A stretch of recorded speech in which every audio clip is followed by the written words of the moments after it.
Hi guys. So this presentation is to walk you through drama. This is the understanding of how to break down a play. So play here is classified as a drama. We don't just mean typical tragedies, which you probably think of when you think of dramas. Dramas can also be comedies. They can be different genres. So it can be a historical play, it can be a romance, which is a Shakespearean era term. But basically, drama just means play. So the basic parts of a drama that you may not see in typical literature include acts and scenes. So acts are broken up into scenes usually, a list of characters, stage directions, which give the play or give the characters and their actions some context. Dialogue, of course, is really how we understand what's happening, what the characters are feeling and doing, and why they're doing those things.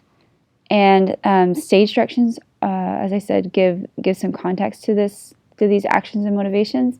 So you don't have the characters just saying or doing things out of the blue. There's always some type of understanding of why they're doing them. And then monologues, soliloquies, and asides, which I'll go over in a minute, also kind of help create this sort of context for what characters are thinking or doing, or how the plot is derived from the characters. So you also do, of course, have a list of characters at the beginning of a drama or a play, which lays out who they are and sometimes what their relationships are. So this helps us understand kind of from the production side how the characters kind of interact with one another and what those relationship foundations should be, or as actors like to say, kind of what their motivations are. So plot can be broken up into traditional dramatic arc as we see in literature, Freytag's arc. This, of course, has the usual exposition, rising action, climax, falling action, and resolution or denouement. The subplots can be developed in tandem with the plot. So subplots happen when you have sort of things happening within the play that maybe other characters are not necessarily aware of, or something else is happening that's leading to a resolution in the major plot. This happens quite a lot in Shakespeare. You'll have subplots going on where characters are having their own sort of mini arc happening, and that leads back to sort of the larger whole. Dialogue and stage directions really can drive the plot. And there's a couple of very common elements. So because plays don't necessarily have the same narration abilities that a poem or literature or short stories do, you need these other tools to kind of help create that understanding of a character and where they come from and where they're going and what's happening.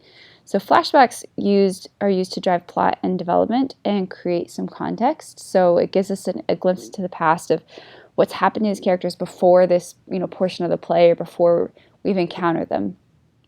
Foreshadowing, the same way, can be provided through key points in the dialogue, and can be provided through staging, lighting, etc. So say you have a play where you know a character is going to die. If their lighting is always, say, tinted with blue versus the rest of the cast, there's something there that's telling you that something is going to happen to this character. So there's a lot of really cool visual elements and audio elements that are used to kind of do what narration does typically in other forms of literature. So characters, like literature, can be found to be round, flat, dynamic, static. They often have a soliloquy. So a soliloquy is a monologue that reveals the character's thoughts or feelings, but they're not heard by other people. A monologue, of course, is an extended speech by a character that can be heard by others. So, for example, in King Lear, there's a long monologue where King Lear is talking about how his sons have betrayed him. His daughters have betrayed him, sorry, not sons, have betrayed him, and they can hear what he's talking about. Dialogue is an exchange of words between two characters, of course, and an aside is a comment directly to the audience that the other characters cannot hear. Now, typically, this is just a half sort of glance towards the audience, and a character reveals something or says something. Now, the fourth wall is important in a play because the fourth wall is the invisible wall separating the audience and the actors. So the actors can talk to each other and they can have monologues and soliloquies, but they can't necessarily talk to the audience unless they decide to break the fourth wall. Now, if they break the fourth wall, that means the character actually turns towards the audience and speaks directly to the audience as if they are the audience. They know that they're speaking to somebody who's watching them. And that is called breaking the fourth wall. This happens sometimes in movies. If you've ever seen Ferris Bueller, this happens all the time where he turns and looks at the camera and talks directly to you as the audience. So that is just a very unique thing in drama. So language, of course, is important. Language can be suited to the era, the region, or even the socioeconomic class. And language reveals information about the characters, the setting, the plot, and a lot more. So formal language can be used, of course. Informal language can include colloquialisms, figures of speech, idioms, and it kind of helps create that richer understanding of the characters and of the setting. Tone, of course, can reveal information about the character's moods or attitudes. That's vitally important. And irony is also very prevalent a lot of times in dramas. So we have dramatic irony, which is where the audience or other characters know something that a particular character or set of characters does not. Verbal irony is a contradiction between what the character says and what they mean.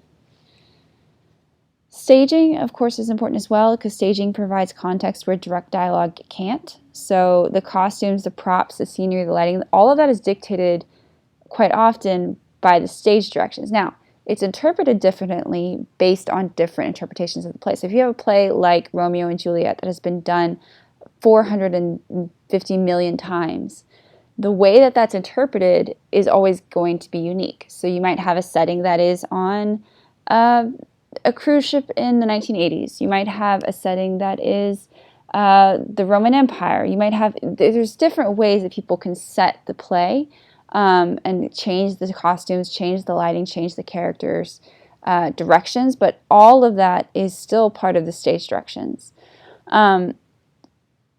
Music and sound, of course, helps create mood and situation for the actors. It really brings things to life in a drama in a way that other things can't. So the themes, of course, you can have one or multiple themes in a drama. So you don't have to have just one theme. Themes are discovered either directly or indirectly by the audience. So you can have a character directly state what the theme is. They won't ever say this is the theme, but they'll say, something like friendship is the most important thing in the world or something like that. And that's the direct theme. You can also have themes that are indirectly related that you as the audience have to kind of figure out and discover. And you should take into account the characters, the setting, the plot, the conflict, and a lot more when you are evaluating the themes. So that's it for drama. If you have any questions, let me know.